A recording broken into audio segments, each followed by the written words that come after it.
What's this? Oh no. No. Have I been done? Let's just... It's on a video called Flat Earther Gets His Numbers Embarrassingly Wrong, which is why I've called this Simon Dan Gets It Embarrassingly Wrong. Okay?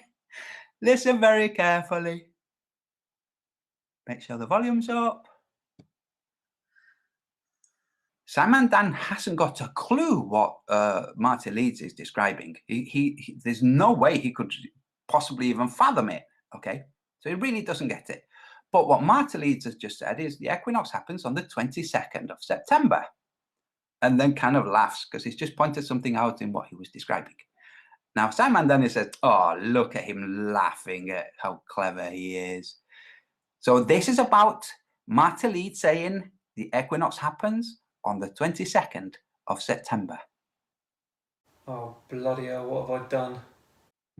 Tell him that the autumnal equinox this year is the 23rd. Should we tell him it's the 23rd next year too?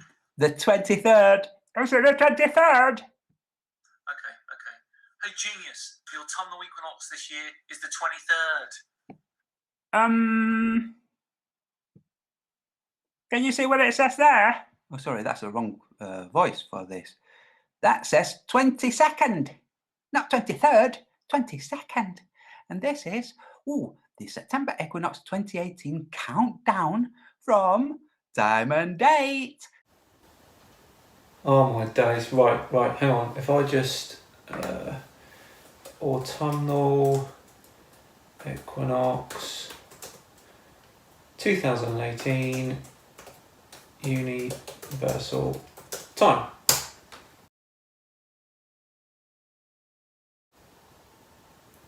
Oh, so I haven't messed up.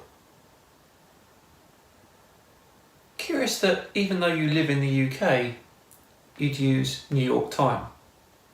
Nice try, Antonio.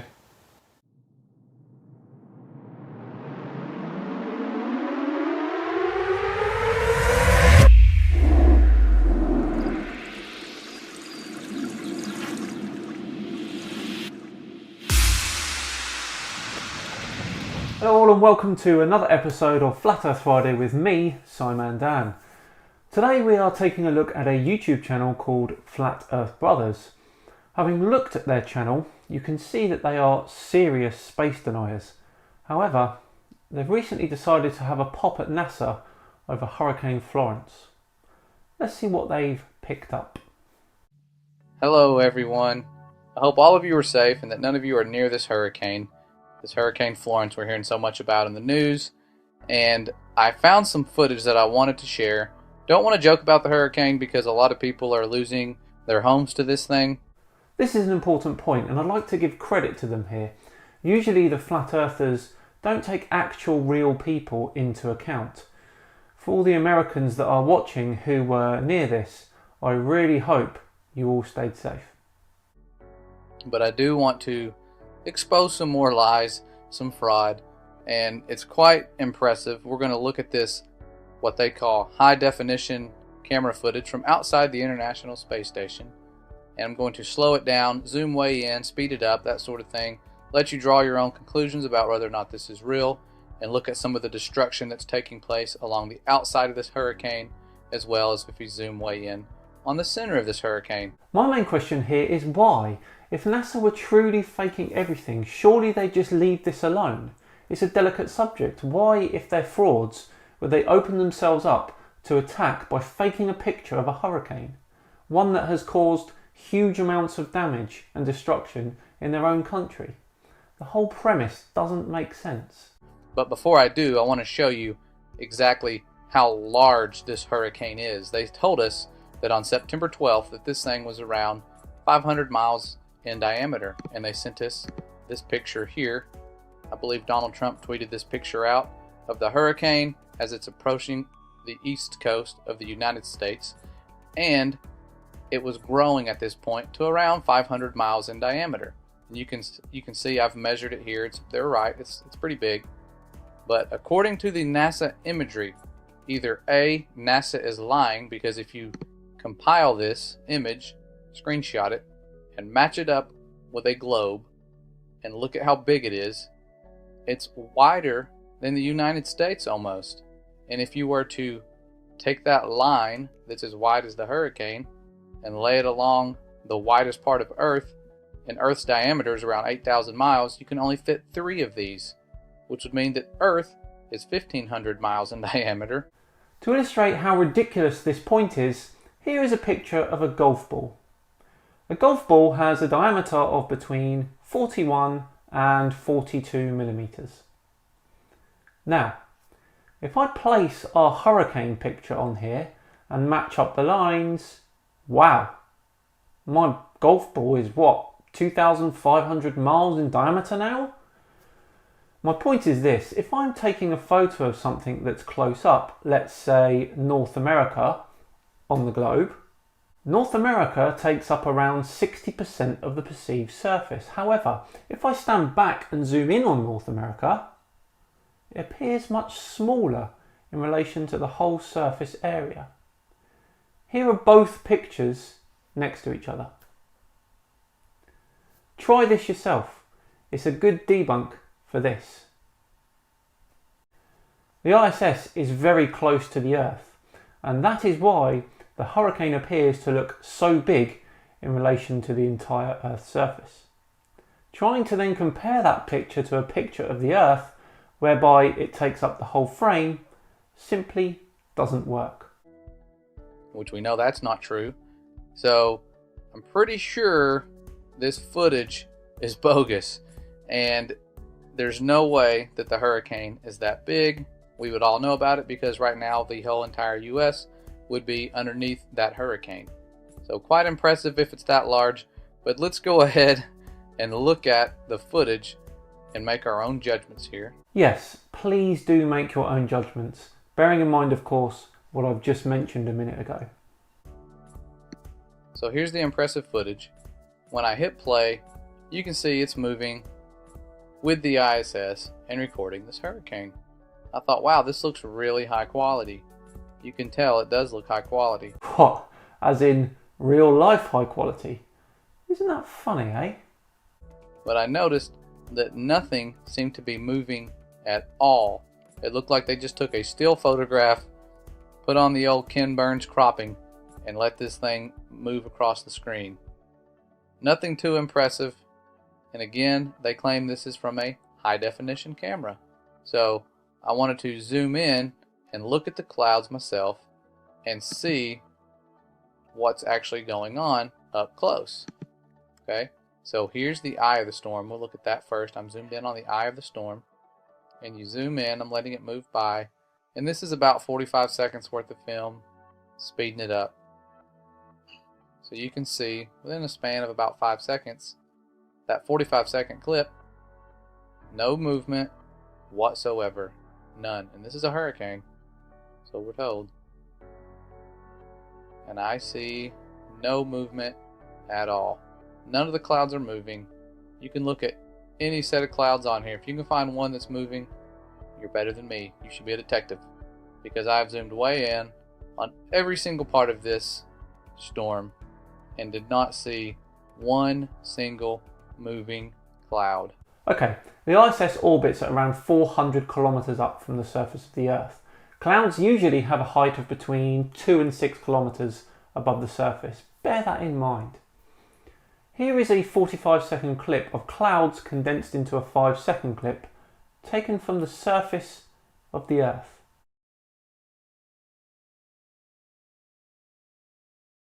If from 2 to 6 kilometers away we can only just start to see the movement of clouds sped up, how the hell are you supposed to see cloud movement from 400 kilometers away? The very idea that you should be able to see the clouds move from up there is ridiculous. It's like me saying that I can see who would win in a race between a snail and a slug from the top of my house. And again, this is going fast. This is faster. This is a minute's worth of footage right here alone. I'm going to reverse it. 1 minute worth of footage. No matter how much you zoom in, you will not see any clouds moving. at all. I literally thought that I was watching a Cool Whip commercial when I zoomed in. No, you're saying it wrong. Say whip. Whip. Now say Cool Whip. Cool Whip. Cool Whip. Cool Whip. Cool Whip. Cool Whip. But here it is. You can look for yourself.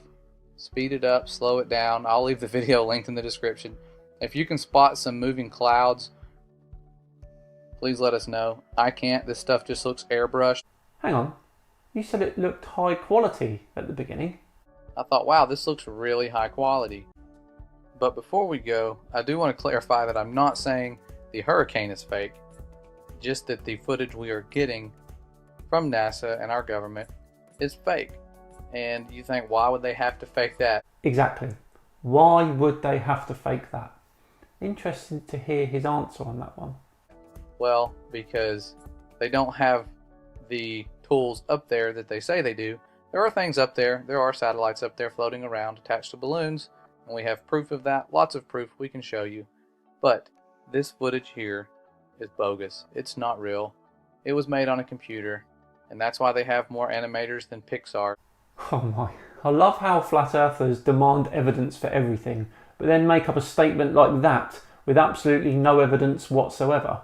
I'm sure Pixar would be flattered, but I can be fairly sure that NASA, a space agency, does not have more animators than Pixar, a company that makes animated films. It's fake.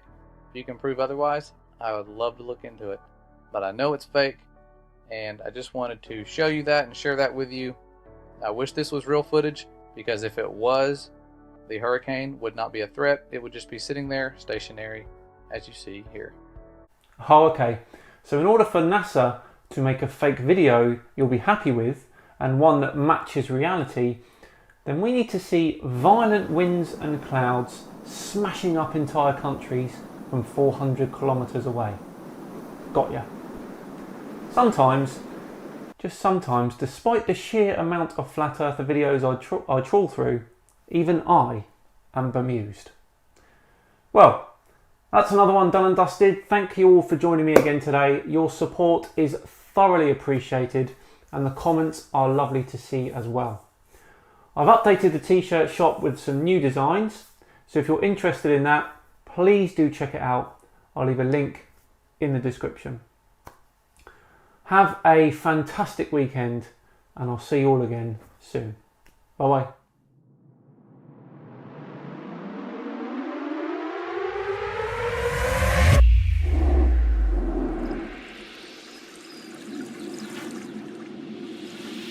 Cast your minds back to a time when books were not torn up. Right here. A time where they could sit on their shelves without fear, Look, space. safe in the knowledge that their pages would remain attached to their spine. Bookshelves, but Hello all, and welcome to another edition of the widely anticipated Flat Earth Friday with me, Simon Dan. Yes, that was our old adversary Nathan Roberts of the YouTube channel Your Curveless Earth. He went into a Target store in the US and ripped up a child's science book before paying for it and then leaving the store. Well, guess what? A friend of his took offence to my critique of his stunt and decided to make a video about it. Now, I'm not going to show that one today, but if you'd like an idea about the general gist of the video, then take a look at the following short clip. What you want, some? Hey? You want some? Well, the old Super Mario, wouldn't You want some or what? You read? You want some They're or what? fantastic. They're fantastic. You're playing shit till you've got no fans. What And are you're a you- load of wankers. If you want some, I'll give it you. You want to do with me? Either way, I'm not really bothered about that. It's all very boring. What I'm bothered about though is another video he's made. One in which starts with him browsing in his local Walmart. Hanging out in Walmart, looking for myself for a globe. So he's after a globe, no problem. What is it with people wearing sunglasses indoors? Bright orange ones too. It baffles me. That can be used for educational purposes because I need to find a globe that will work if I need to teach someone about God's world.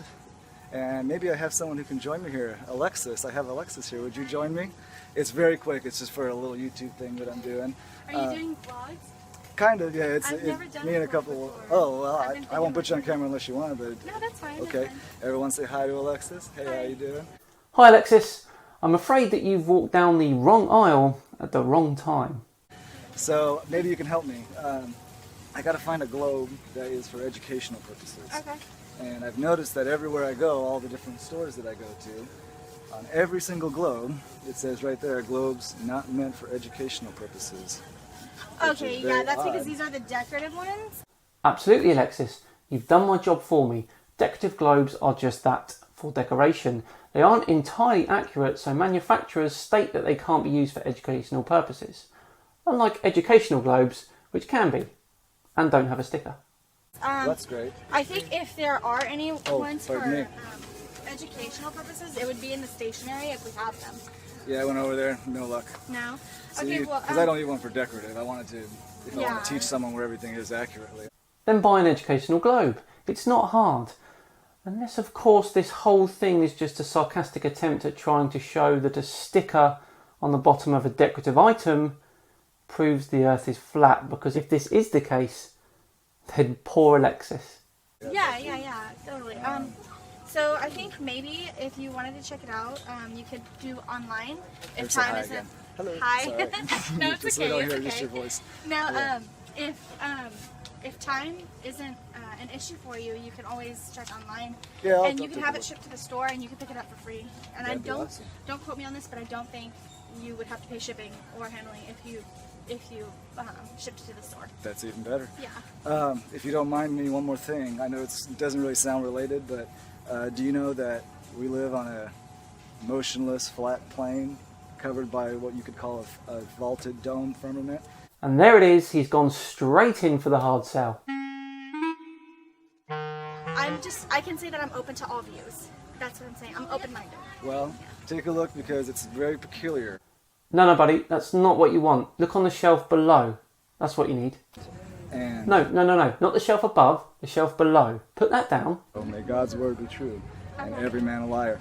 One more question. No, not the I still shelf would like to- below the top one, the shelf below that one. Look, let me help you out. You want this. Ask if they've got 365 of them as well. Then you'll be good. Can I correct it first before I take it up and buy it? I'm not exactly sure. If you were to alter it, I'll in even any pay way- extra just to show everyone that I'm not trying to do anything. Yeah, you if know, you out of if you the alter ordinary. it in any way, then you would have to buy it. No problem. So we reach the actual reason he's in there. It's another publicity stunt. However, realising his friend Nathan made the wrong call by destroying the book first before paying, our orange sunglasses wearing Christian friend here is asking permission first. Just make sure you when you take it up to the counter that that's probably one of the first things that you show them. That's Alexis here doing a good job making sure that no one's losing anything. Good job. Thank you. All right, sorry I interrupted you. No, it's okay. But yeah, anything that you buy here, just if you alter it, like if you were to open a soda and drink it, just make sure that if it's like one of the first things Certainly. that you put Yeah, on and this them. will be on the whole So- time, so it's all on record and it's running right now. So yeah. Yeah. Well, thank you so much. Yeah, no problem. If I buy all of them, can I leave them here for free for someone to take? So let me get you to a manager, okay? Yeah, I'll stay here, and maybe if they're available, they can come over. If that's Yeah. it. Okay, Yeah, thank no you. problem. Will do. I'll be right back. Thank you much. Okay, so let's see if I can position this well. I'm going to try doing it like this. Let's see if I can do this without knocking anything over. I don't think I'm going to pull this off. Let's try it out. Okay, I'm going to take this one here, and I just got to make some corrections. So, well, you know what? This is the United States. I'm just going to call it United Fakes. I'm just going to put fake over it. Yes, that's right, he is writing with permanent marker all over a decorative globe that's sitting on a Walmart shelf. And, you know, Mexico, fake. South America, fake. And, you know, Europe and all that. And again, for the trolls, this isn't for, you know, I'm not saying that we don't think countries are around. I'm saying this is not the accurate description of the earth, of God's world. It is fake. I don't know if you can see that or not. Fake, fake, fake. Canada, I'm just going to cross out. I'm sure a lot of you guys will just appreciate me for that. Wow, that's horrendously xenophobic. What a real schmucky thing to say. I love you, Canada. Fake. Antarctica, fake. he's starting to get to the same triggered levels as this. But now that we're fake and everything on here is speaking the truth, I can cross out the globes are not meant, and I could put globes are meant for educational purpose, but not decorative purpose. Now it is accurate. Look, you seem like a nice guy, Mr. Flattening Atheism, but your current line of points tells me that it's a bloody good job there's a spill station behind you, because there's a huge amount of verbal diarrhea currently pooling around you. Actually, this whole situation reminds me of an old friend of mine, Abel Shortage. He discovered Flat Earth a few years back. I wonder how he's getting on now.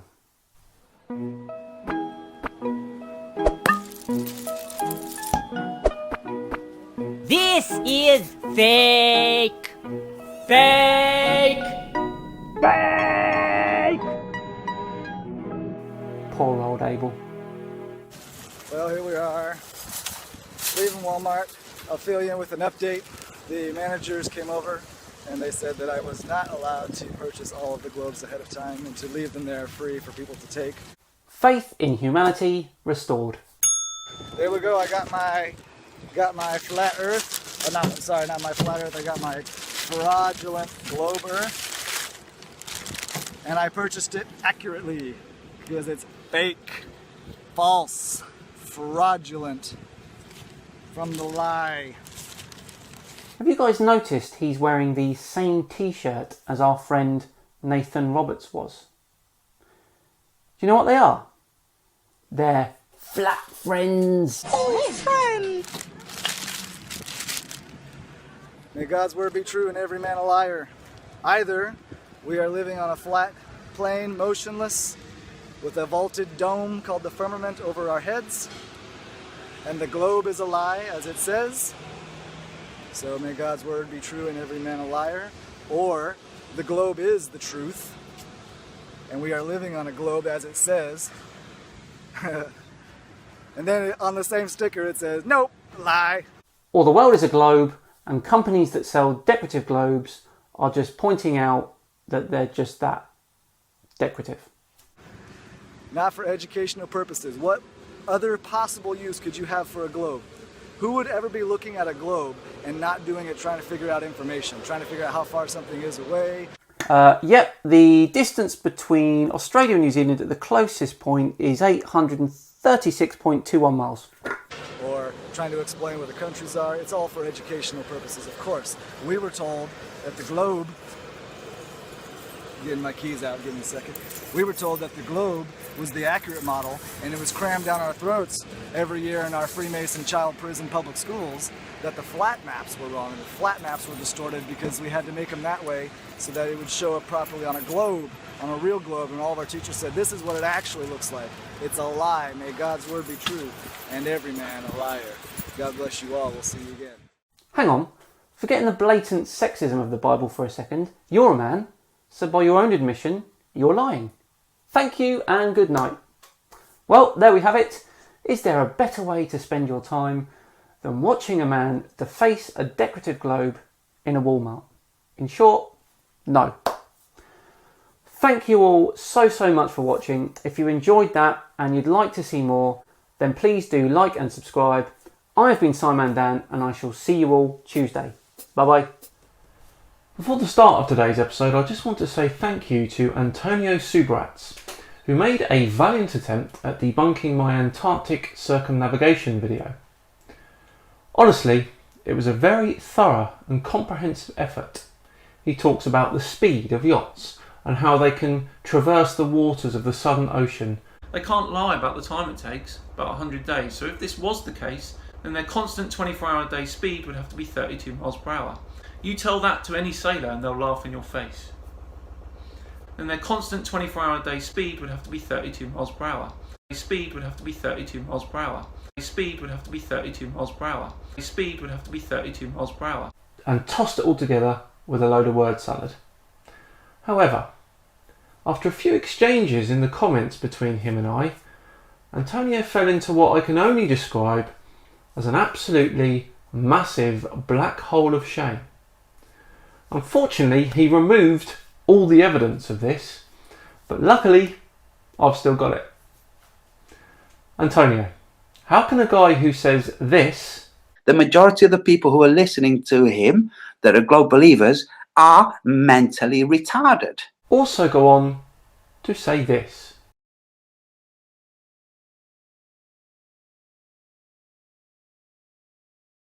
Now, as I said in the comments that were removed, I'm sure you are aware that speed equals distance divided by time. This means that if you increase the size of the numerator, so the distance, and our denominator stays the same, i.e. the time, then the speed will increase. Credibility ruined in one sentence. 2-0 Antonio.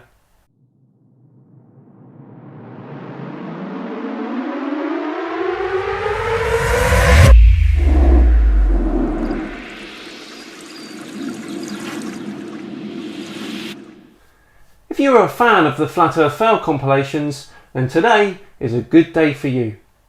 Hello, Flat Earth researchers, debaters and debunkers. Where water does not fall of an exterior surface. This is Google Earth Pro. You lying piece of scumbags. Hello all and welcome along to another Flat Earth Friday with me, Simon Dan. Yes, today sees the third edition of the popular Flat Earth Fail compilation. Before we begin, I just want to say thank you to all my subscribers. Shortly after last Friday's release, we passed the 70,000 barrier. I am hugely grateful to all of you, even if you're a Flat Earther. So thank you again. I've got something different planned for when we reach 75k, but I'll explain more at the end. Right, back to the fails. Let's start with an old adversary, Phuket Word, who popped up in my live stream on Monday night. He released a short video recently entitled Aircraft Prove Flat Earth Does Not Move. Come on then, Phuket Word, shock me. Hello, Flat Earth researchers, debaters and debunkers. To realise that we are not on an imaginary spinning ball Earth, we just have to look at real-life examples such as a helicopter taking off from a moving surface. Oh dear, it looks like he's about to compare the Earth to a ship. While the helicopter is on the aircraft carrier, which represents a moving Earth, the helicopter and ship are moving along as one. But the moment the helicopter takes off vertically from the carrier, it becomes free and independent of the boat. What an absolute pearl of wisdom that is. On a serious note, I get the point he's making here. I've seen it before. He thinks that if the Earth were moving, then technically an aircraft can take off vertically, allow the Earth to rotate beneath it, and get to where it needs to go. It is now hovering in the air and the boat will carry on, leaving the helicopter behind. Defenders of the globe will now argue that the atmosphere sticks to the globe as it spins, and spins with the Earth. Yes, that's right, although I wouldn't say sticks. The atmosphere has a viscosity, and this means friction occurs between the Earth and the atmosphere. This friction means the atmosphere is dragged along with the Earth. But this is just a ridiculous notion and easily debunked when we just look at the way that winds can travel in all directions, flowing freely across the surface of the Earth. So wind is your answer to that one. Wind. Our atmosphere is a complex dynamic system. We have to study it whilst understanding the careful balances between wind, pressure, rotation and gravity. For example, wind direction is caused by a pressure difference. Air will move from a higher pressure area to a lower pressure one. This movement of air is the actual wind. I've popped a link in the description of a super little video made by the UK Met Office. Check that out for a full explanation. So you see, You can't just say wind means the atmosphere doesn't rotate. That's grotesquely unscientific. Next up, we have Carlos Peguero, a YouTuber who was recommended to me by M. Benz as someone I couldn't debunk. Let's see how good he really is. What's going on, everybody? It's Carlos here once again with another video, and we're going to be talking about something that everyone seems to have an opinion on. But when we look at the evidence or the lack of evidence, you're going to have some questions. You're going to have to think about this stuff. And that is, do we have actual photographs of the Earth? Yes, here is one. Beautiful, isn't it? NASA's not the only space agency, they tell us, right? Oh, what about Russia? What about Japan and China and all these other space agencies? And they should take us all these photographs of the Earth, right? So we're going to take a look at some of that. Some of this so-called proof. The number one proof that we live on this spinning ball, supposedly. All right. If you're honest with yourself after this video, you're going to have some questions. I probably am, yes, but I don't think they are the questions that you think they'll be. You have something to think about. So let's get started. So when we actually start to look at the evidence, okay, what do we see? Okay, when you Google pictures of Earth, what are we seeing here? Huh? Look at all these pictures. Okay, here's from Russia. This is supposedly a picture from Russia that they took. Yeah. Okay, let's take a look at this one. Here's another picture of the Earth, right? How about this one? We've all seen these, right? I'm not really sure where you're going with this. Oh, look at there's the United States. Let's look. Oh, wait, the United States shrunk. If you're in this community, you know this already. Debunked that one a few weeks back. Here, have a look.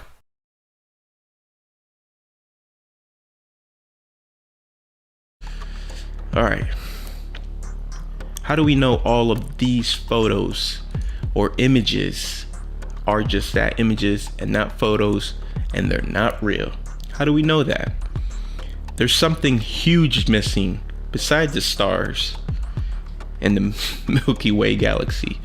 Let's just leave that one aside for now. What is missing? I'll tell you what's missing. This is what's missing. This is what it's supposed to look like when they take full images of the Earth. This is what supposedly it should look like. All these thousands of satellites orbiting the Earth, that's what it should look like. But you never see that in a full shot of the Earth, do you? No, you don't, and I'll tell you why. Let's scale our Earth down to the size of this small basketball. This ball has a circumference of 51 centimetres, which means a diameter of approximately 16 centimetres. That means this ball is almost 80 million times smaller than the Earth. Satellites can range in size, but the biggest are around the size of a bus, so let's be generous and call that a length of 10 metres. At our basketball scale size, that puts our satellites at a massive 0.0001 centimetres. That's 1 micrometre. A speck of dust has a diameter of 1 to 100 micrometres, so go ahead, Mr. Peguero. Please point out all the specks of dust you can see surrounding this basketball. By your logic, we shouldn't even be able to see the basketball with all the dust that's surrounding it. Dear oh dear. Looks like M. Benz's recommendations are about as good as his videos. Our next hopeful is a YouTuber called Deplorable Minecrafter. He has cleverly named his video in the style of a Star Wars movie. The Earth is Flat Episode 2, Attack of the Curves. I'll get ready to input my rating on IMDb. Let's hope it's better than the previous 2 videos. Hey, it's me again, and I'm here to talk to you more about the flat Earth. But first, let me respond to the objection that, well, the reason the water falls off the baby is because it's so small it doesn't have any gravity, and it's not pulling itself with the gravity of Earth. Alright, it will be blah blah blah blah blah blah blah blah blah blah blah blah.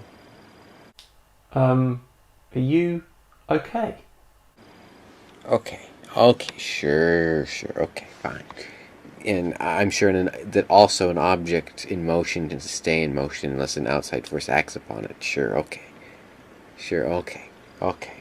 You got me there. Oh no. But anyway. What the bloody hell is this guy on about? Something occurred to me, another proof the flat Earth is just so obvious. I've never seen the curve. See, it's a geometrical, scientifical fact. Scientifical? What now?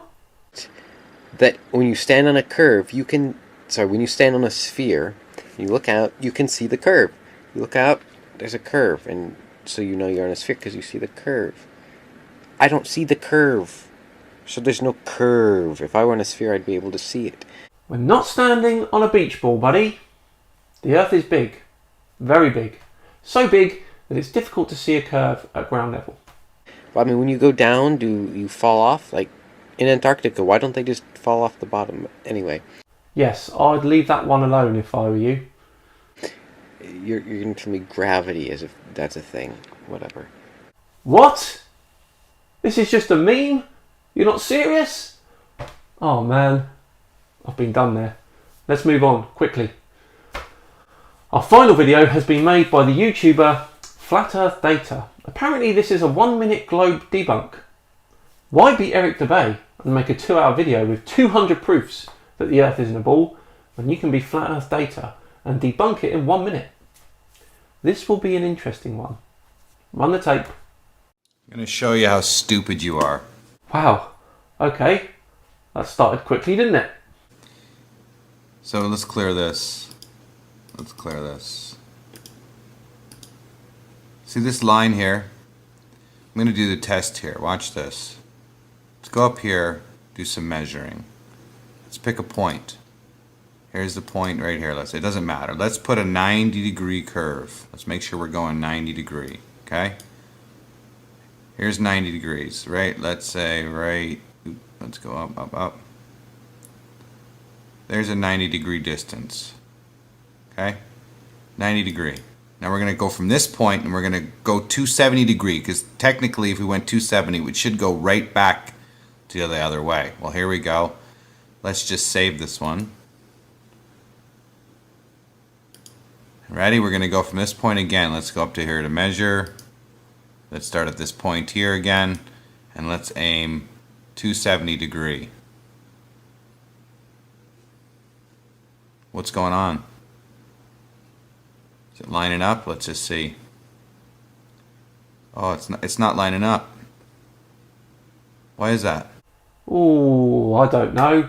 Maybe it's got something to do with the fact that you're using a program that depicts a 3D sphere onto a 2D surface. Why is that not going back to normal? I'm starting at that point and I'm looking 270, but it's not lining up. Why is that? This is your ball map. This is Google Earth Pro. You lying piece of scumbags. Well, that's just not cricket, is it?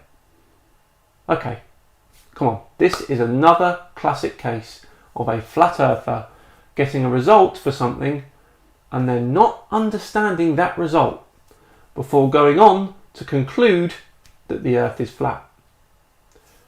This is all to do with the distance the lines he's using cover, because the surface of the Earth is curved.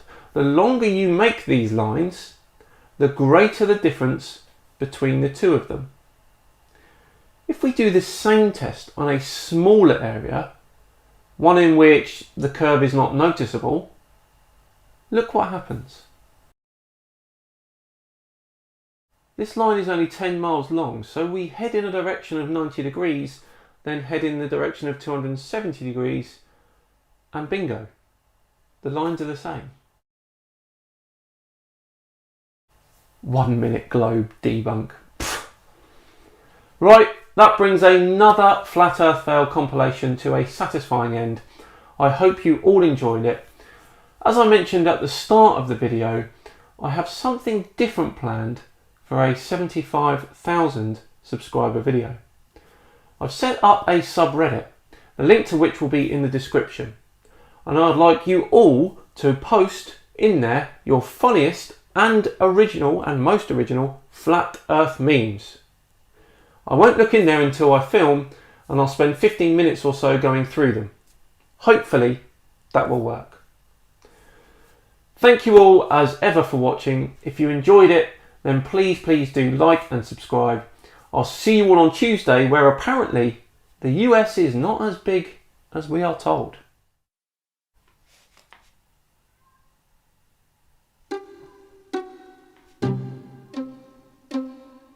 What's this?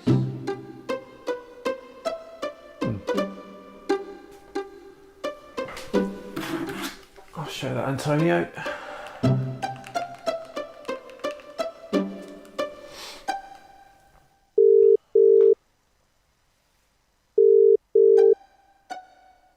Hello?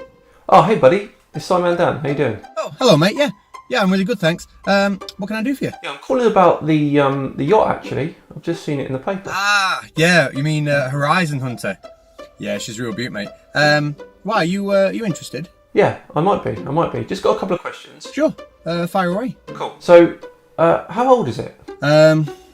She was made in 2009, so that makes her nearly 10 years old. Right, okay. And what's her top speed? How fast can she go?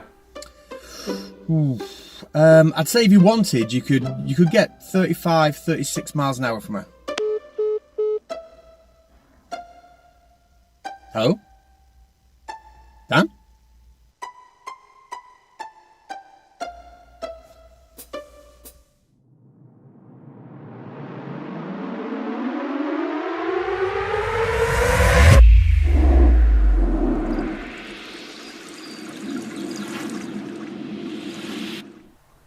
Hello all and welcome to another episode of the ever popular Flat Earth Friday. What a week it has been. We are now very close to the 75,000 subscriber mark and I am absolutely delighted. Thank you all so much for watching. The meme reaction video will be coming next week, so there's still time to get your entries in for that. I'll post the link to the subreddit in the description. Right, on with today's video. This week I'm looking at a video made by YouTuber DITRH, who has some information for us globe believers. I wonder if it's anything we've heard before. Let's give them a chance and see what they've got. Away you go.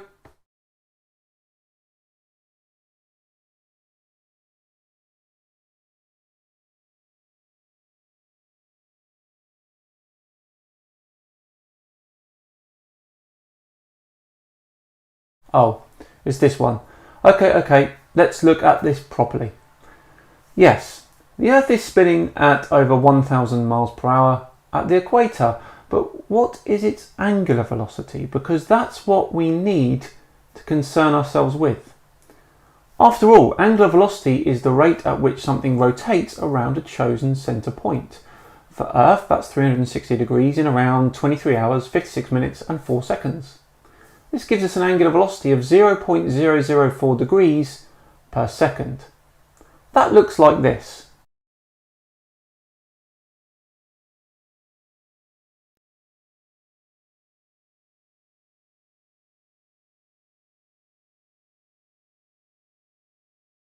What's with the dramatic music? Anyway, yes, water does that. Another quick reminder of our angular velocity.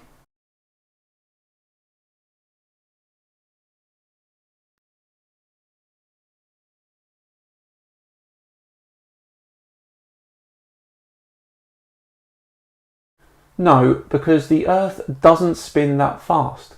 Plus, there isn't a giant ball underneath us. Again, our angular velocity.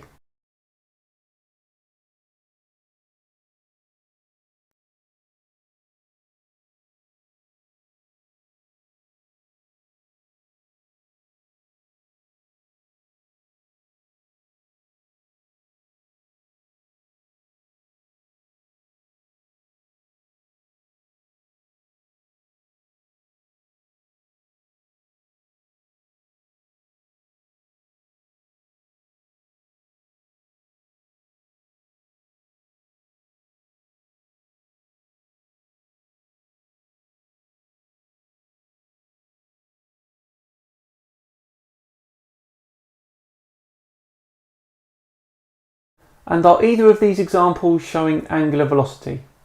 No, they're not.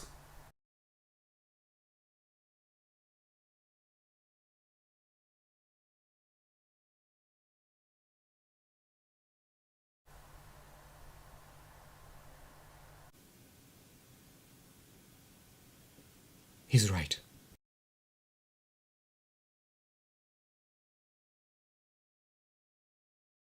Yes, we are. That is correct.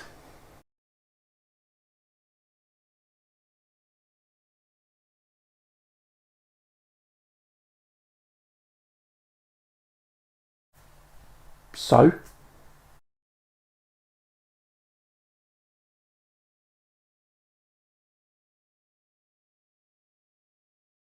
Again, so what? It kind of needs to in order to reach orbital velocity, which on Earth is around 17,500 miles per hour.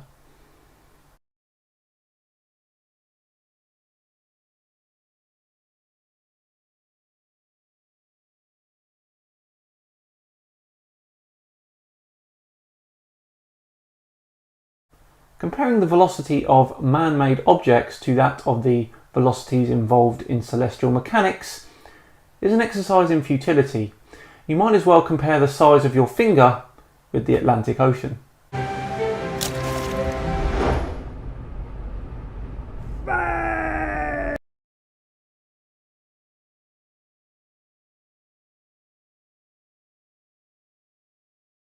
Okay, yes, we are back to our lovely serene lake. So we've established that our angular velocity would not be enough to disturb that water. But our velocity as we orbit the Sun is a different matter. This one involves Newton's first law. A law which states that an object will remain at rest or in a state of uniform motion unless acted on by an external force. The Earth is in continual motion and is not acted on by any external force. So as far as we are concerned, we're not going to feel that movement.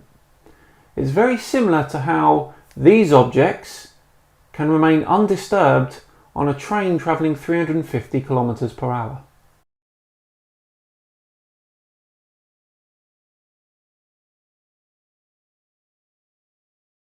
Indeed, that is true.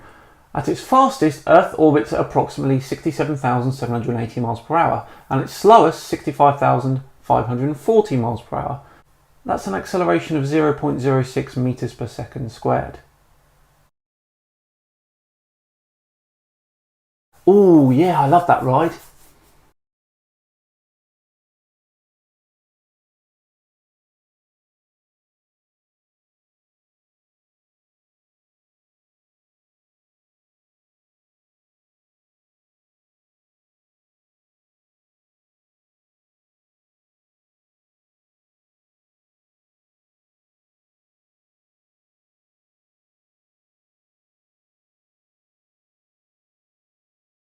Right.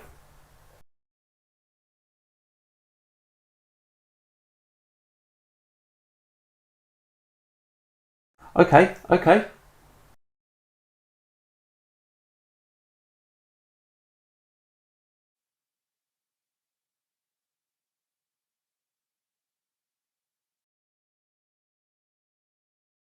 Hang on. You're now comparing this fairground ride to the movement of a planet around the Sun. Not gonna wash that one, buddy. For starters, the carts spin much faster than the Earth does, and the platform is a lot slower than Earth's orbit.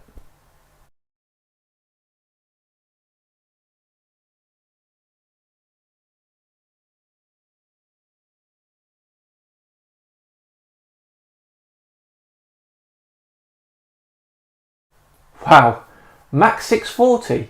What's this going to be? Ah yes, the orbit of our solar system around the galactic centre. Well, again we refer to Newton's first law here.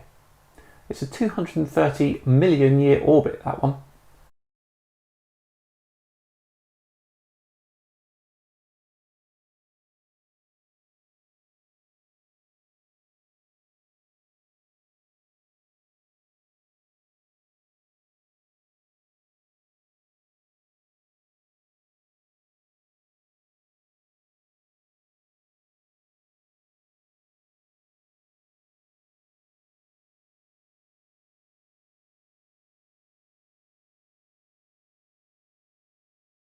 I know, right? Isn't physics wonderful?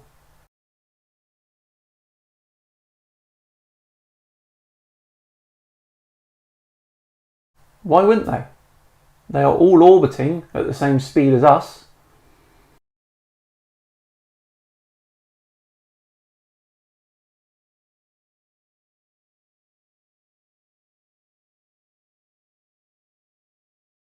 This is actually the expansion of space, and given the size of the universe, the expectation that we'd feel this is just nonsensical.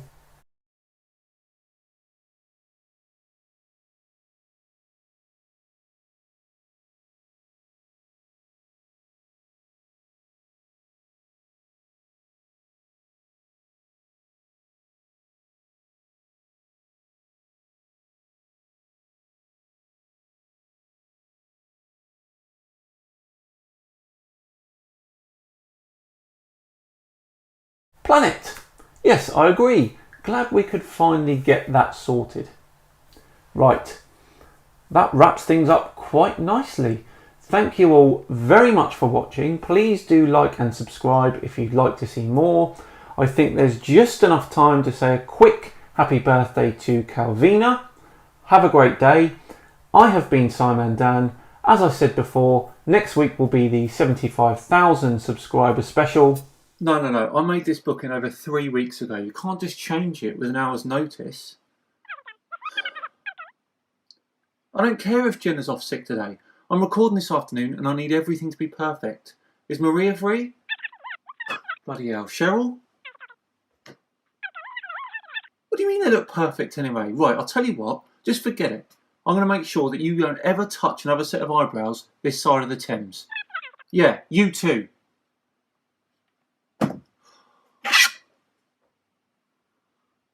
Will have to do for today.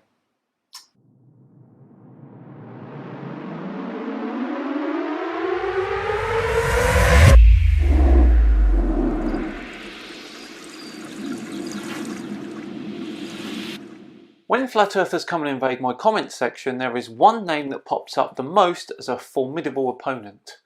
One in which I apparently shouldn't be able to debunk. It is, of course, the founding father of modern day flat earth. 200 Proofs Earth is Not a Spinning Ball by Eric Dubay. Hello all, my name is Simon Dan and today Flat Earth Friday returns after last week's 75k special that no one could hear. Not sure what happened with it, but either way I'll re-upload with fixed sound at a later date. My sincerest apologies. Yes, that clip was the now infamous 200 Proofs that the Earth isn't a globe by yoga instructor extraordinaire Eric Dubay. For some reason, he seems to be some sort of flat earth messiah, and the requests to do a video on him have been numerous. So spotting a video he did about the seasons was my perfect opportunity. Is it some serious flat earth proof? Or a load of old horseshite? Let's find out. In the flat Earth model, the Sun and Moon luminaries revolve around the Earth once every 24 hours for the Sun, and approximately 25 hours for the Moon, illuminating like spotlights the areas over which they pass.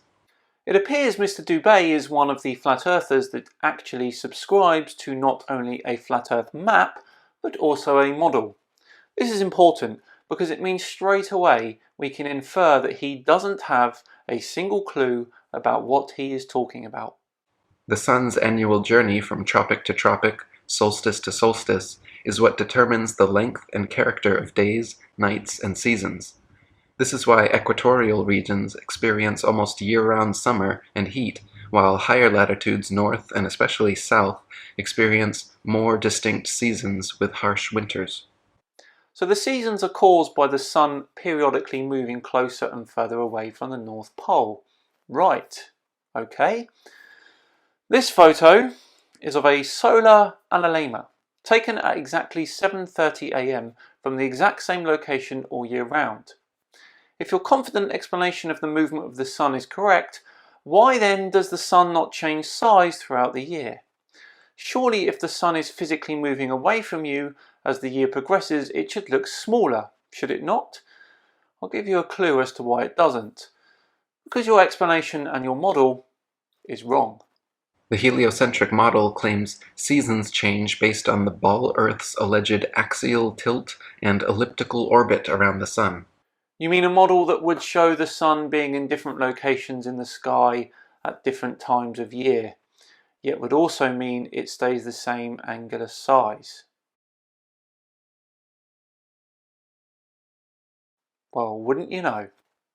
Their flawed current model even places us closest to the Sun, 91,400,000 miles, in January, when it is actually winter, and farthest from the Sun, 94,500,000 miles, in July, when it's actually summer throughout much of the Earth. Auga! Auga! We've got another Northern Hemisphere chauvinist, people. Eric, you do realise that yes, we are close to the Sun during the winter here in the Northern Hemisphere, but that is summer in the Southern Hemisphere. One hemisphere isn't more important than the other.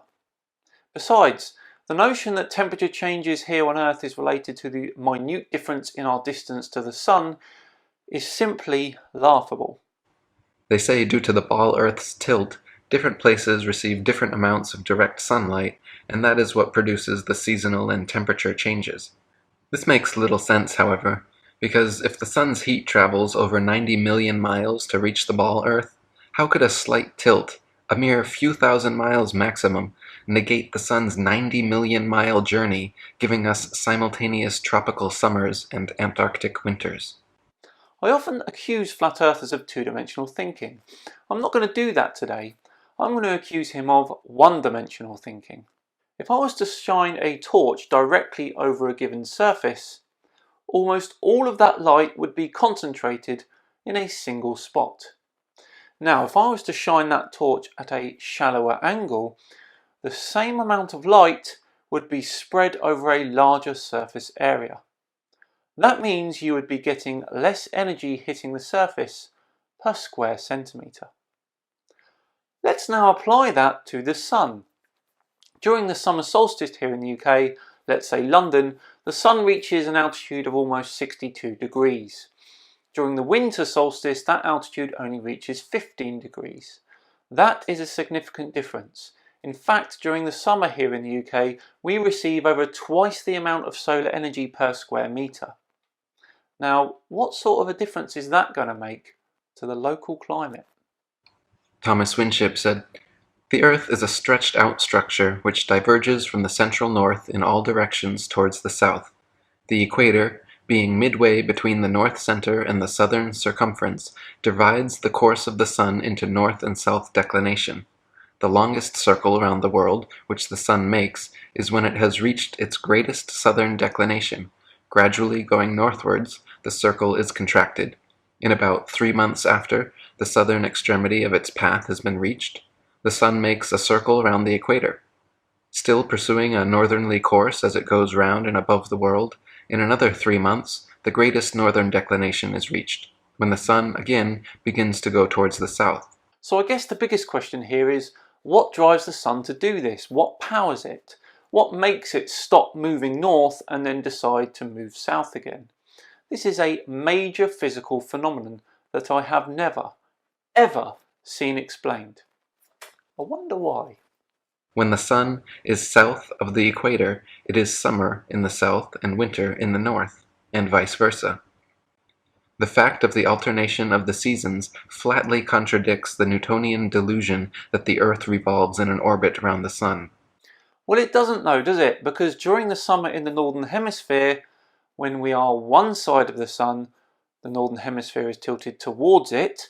6 months later, when we've moved halfway around our orbit, the Northern Hemisphere is then tilted away from the Sun. It matches reality quite well, I'd say. It is said that summer is caused by the Earth being nearest the Sun, and winter by its being farthest from the Sun. No one with any scientific credibility has ever said that. But if the reader will follow the argument in any textbook, he will see that according to the theory, when the Earth is nearest the Sun, there must be summer in both northern and southern latitudes, and in like manner, when it is farthest from the Sun, it must be winter all over the Earth at the same time, because the whole of the globe Earth would then be farthest from the Sun. In short, it is impossible to account for the recurrence of seasons on the assumption that the Earth is globular and that it revolves in an orbit around the Sun. This is word salad of the highest quality. Make no mistake. Orbiting the Sun, a globular shape and axial tilt are the reasons why there are seasons. No scientific textbook will ever say it's because of our distance to the Sun at any point in our orbit. I believe you call that one a straw man argument. If the Earth were truly a globe, the Arctic and Antarctic polar regions and areas of comparable latitude north and south of the equator should share similar conditions and characteristics such as comparable temperatures, seasonal changes, length of daylight, plant and animal life. In reality, however, the Arctic and Antarctic regions and areas of comparable latitude north and south of the equator differ greatly in many ways. Well, no shit. The North Pole is on a sheet of ice that sits on water, and the South Pole is an enormous quantity of ice that sits on a continent. To expect them to be exactly the same is just silly.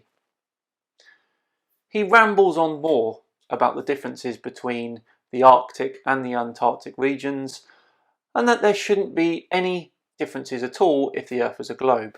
Well, to start with, we don't expect them to be exactly the same, but what Mr. Debay doesn't understand is there is so much more to think about when looking at these regions. Our orbit around the Sun is but a tiny factor amongst many. You need to look at the temperature difference between the equator and each pole, how water and land absorb and emit radiation differently, the air and water currents around each pole, the local geography surrounding the polar regions, the depth of the ocean below the Arctic, the land mass below the Antarctic, the albedo effect, the ice thickness at each pole, etc., etc., etc. Eric, you have a lot to learn. If you could stop reading old books written by scientific illiterates, that would be great. And then stop uploading videos about the content of those books, that would be good too. Oh, and don't forget to enroll in a local astronomy course. That would help. Right, that is it for today's episode of Flat Earth Friday. I'm going to leave you today with a little fact. The Arctic gets its name from the ancient Greek word for bear, Arctus, as two constellations in the northern celestial hemisphere are bears, Ursa Major and Ursa Minor, and the pole star is in one of these constellations. Antarctica is literally opposite to these constellations, so became known as Anti-Arctus, or simply Antarctica. Quite amusingly also, polar bears live in the Arctic and not Antarctica.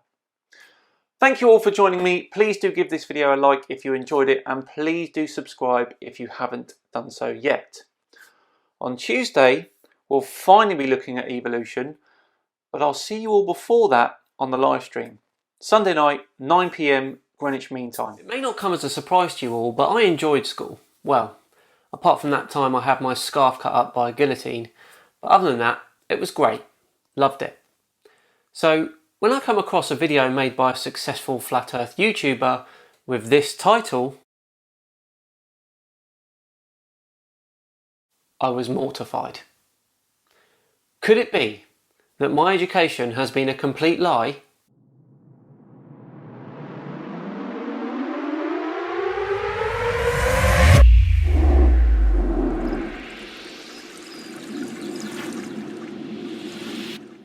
Hello all and welcome to Flat Earth Friday with me, Simon Dan. Today we'll be taking on possibly the largest flat earther on YouTube, Jeranism. He has made a career out of making silly little videos about the Earth, space and NASA, amongst other things. To get an idea of the calibre of video he produces, check this one out, where he makes the wild accusation that an astronaut snorts cocaine live on camera. I'm not joking either. Okay, let's see that again, because didn't he just, well, you can decide for yourself. What exactly is going on here? Let's watch again.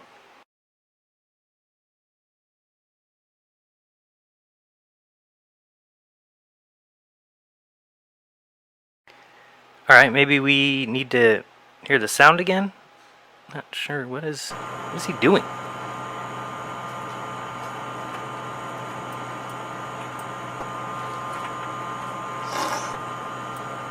That's a great question. Yeah, I kind of thought it was an important question myself, and I was just trying to think of what else could I be seeing here. And I've seen nasal sprays. They usually have like a trigger, like this, or they're obviously nasal spray bottles like this. But then I thought, wait a second, there's no germs on the ISS. They say people don't get sick there. They make sure that you're not sick when you go up. He'd been up there for quite a while, therefore there shouldn't be any germs up there. So why does he have allergies on the space station? Can't be allergies. And that stick looked kind of like, like a tutor. Jaren, it was a water tube, buddy. So, getting back to today's video in question, Jaren has decided to teach us a thing or two about facts we never learned at school. This should be good. What's up, everyone? It's Jarenism, bringing you 5 facts about the Earth we weren't taught in school. If these differ from any of your current beliefs, you can research each of the facts by following the links in the description below. So here we go, 5 facts about the Earth they didn't teach us in school. Number 5, the motion and blazing speed of the Earth. The actual motion, speed, and unbelievable movement of the Earth in the accepted heliocentric model of the solar system says we are spinning at 1,000 miles per hour at the equator. Now that's only 1 revolution per day. Yes, Jaren, that is only 1 revolution per day. We've talked about this before. Get a ball and rotate it 1 revolution per day. Then tell me that that speed is blazing. But we're also zooming 66,000 miles per hour around the Sun. But how about the entire Milky Way, which includes the Earth and the Sun, as together we are racing around the Great Attractor at 2.2 million miles per hour. That's 52,800,000 miles per day and 19,272,000,000 miles per year. Now this Great Attractor we orbit is quite far. It's somewhere between 881 quintillion, 850 quadrillion miles, and 1 sextillion, 469 quintillion, 750 quadrillion miles away. Jaren has evolved from using word salad. He is now a proponent of number salad. The reason we use light years as a unit of distance is so we don't have to say ridiculously large numbers all the time. The Milky Way is around 100,000 light years across, or, if you want to be really astronomical, around 30,000 parsecs. We orbit that centre of the Milky Way at an approximate distance of 25,000 light years. That means the light coming from there takes 25 years to get to here. And it's huge. Eta Carinae is 5 million times the size of the Sun. Betelgeuse is 300 times larger than Eta Carinae, and VY Canis Majoris is 1 billion times bigger than the Sun. The Great Attractor is 2 sextillion, 351 quintillion, 600 quadrillion miles wide. That's 2 quadrillion, 719 trillion, 949 billion times the size of the Sun. And with all the distance and the crazy spiraling and turning, not to mention the yearly 585 million mile orbit around the Sun, on January 1st, the stars reset, and through all those 19.2 billion miles, the North Star, Polaris, remains in the same spot. 2 words, time and size. Firstly, as you have so rightly pointed out, the Milky Way is huge, way bigger than the human mind could possibly imagine. Just to give you an idea how big, let's consider something for a moment. Imagine that the Milky Way is scaled down to the size of the United States. Now, finding Earth in the Milky Way would be the equivalent of finding a dust mite in the US. The Milky Way is so large that even at the velocities you are mentioning, it makes very little difference to our position year by year. Coupled with the fact that every other star in our sky is also orbiting the galactic centre at a similar velocity, why would you see the stars change? Additionally, Polaris does actually move very slowly. However, that has way more to do with precession, or the wobbling of the Earth as it orbits, rather than our solar system's orbit of the Milky Way's central region. And no one has ever felt anything. Motion is felt through acceleration, not continuous velocity. Learn physics, please. Number 4, the sphere goes way back. Did people 500 years ago, 1,000 years ago, 2,000 or 3,000 years ago believe that the Earth was flat? In school, we are taught that Columbus discovered America and proved the globe. But now, they call that a myth. They now say that no educated person after 500 BC believed the Earth was anything but a sphere. Well, technically not true, because here we are in 2018, and there are many, many people who don't believe that. But let's continue. They even tell us about Eratosthenes, and that he measured the circumference and came within 2% of our current 24,901 mile equator. That was back in 275 BC. It is a cute little story, but clearly one of dreams and not reality. First off, no books of Eratosthenes have ever been found or survived antiquity, so any belief in such an experiment would be hearsay at best. And in order for the test to work, one would need to know that the sun rays are coming in as parallel rays. And Eratosthenes in 275 BC would need to know that, even though this is what he would see. So what's that then? Oh wow, the sun is right in that tree. It has to be, look. You can see it right there, in that branch.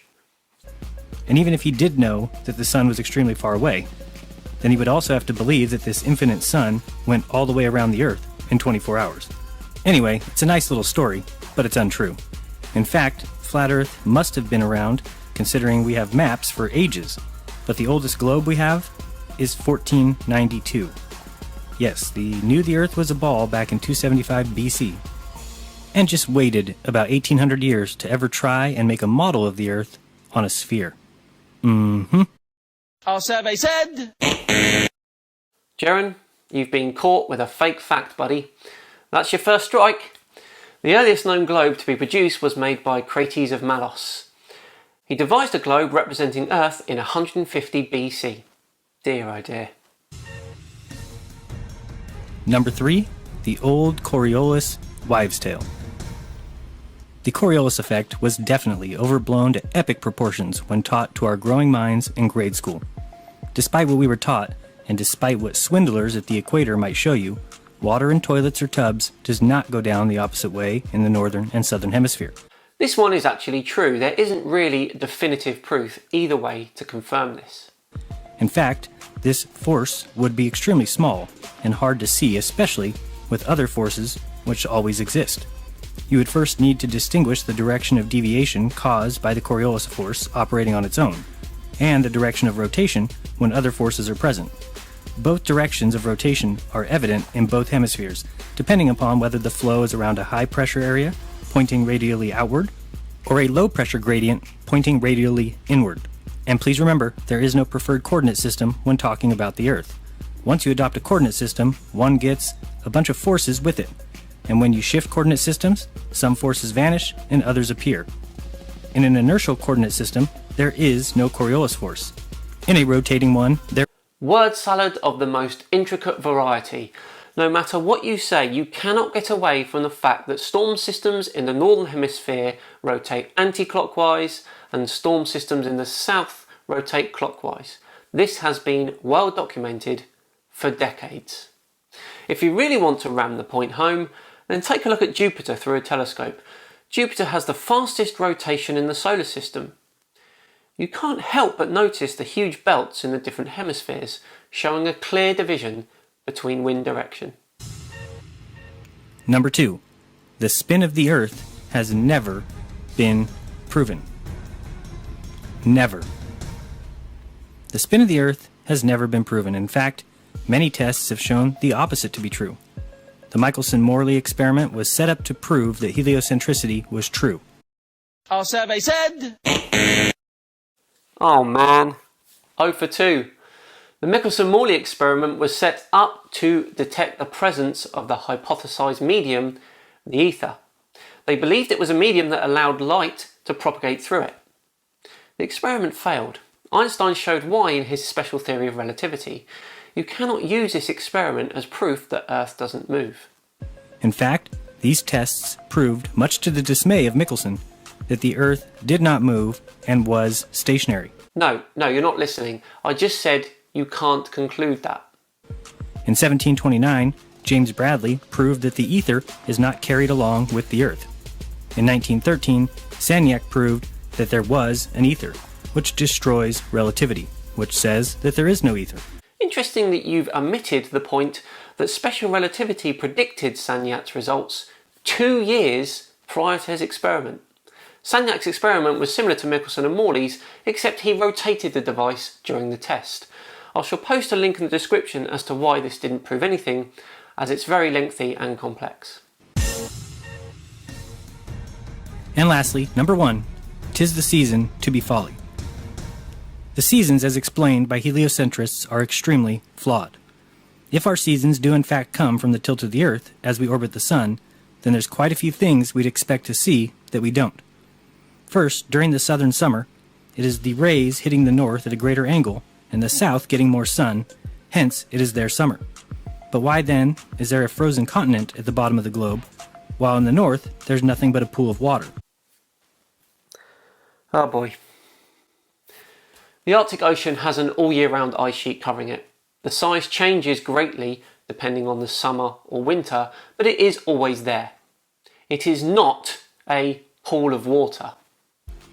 Because during the northern summer, the same thing but opposite happens. The north is getting the greater sun, as the south is getting the higher angled sun. Why then do we have this pool of water and no North Pole ice cap? So if, as we are taught, the tilt led to the seasons, then north and south would be the same. Come on, Jaron. Did you not see my video last week debunking Eric Dubay?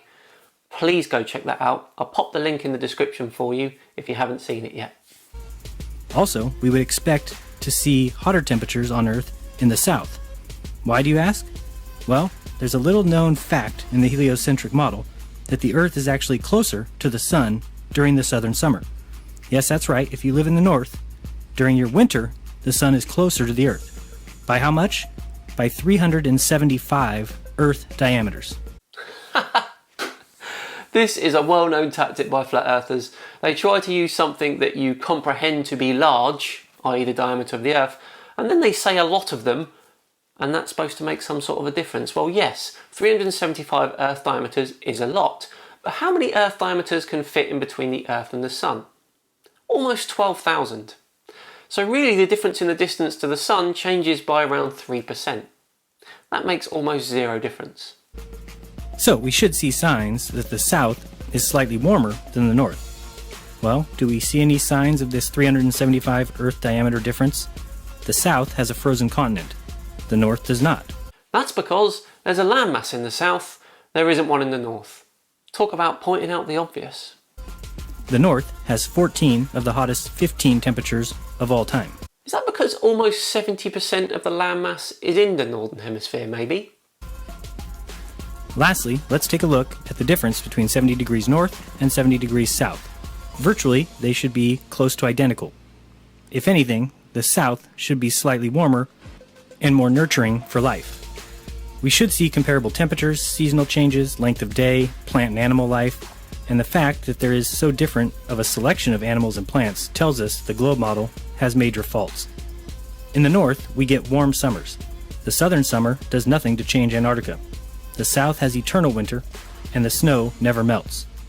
As far north as you can go, you'll find birds, reindeers, squirrels, rabbits, insects, and all decorated with plants, shrubs, flowers, and more.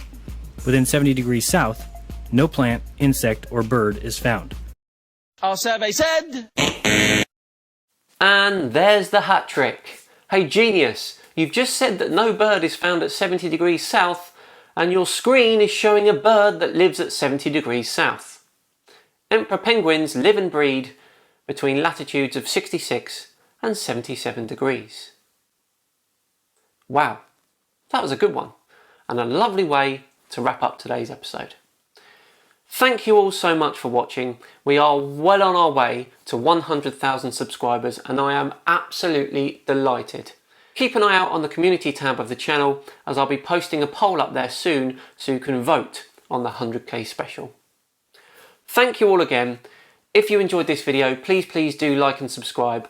I have been Simon Dan, and I shall see you all on Tuesday, where apparently we'll all find out that the Earth is actually hollow. See you all then.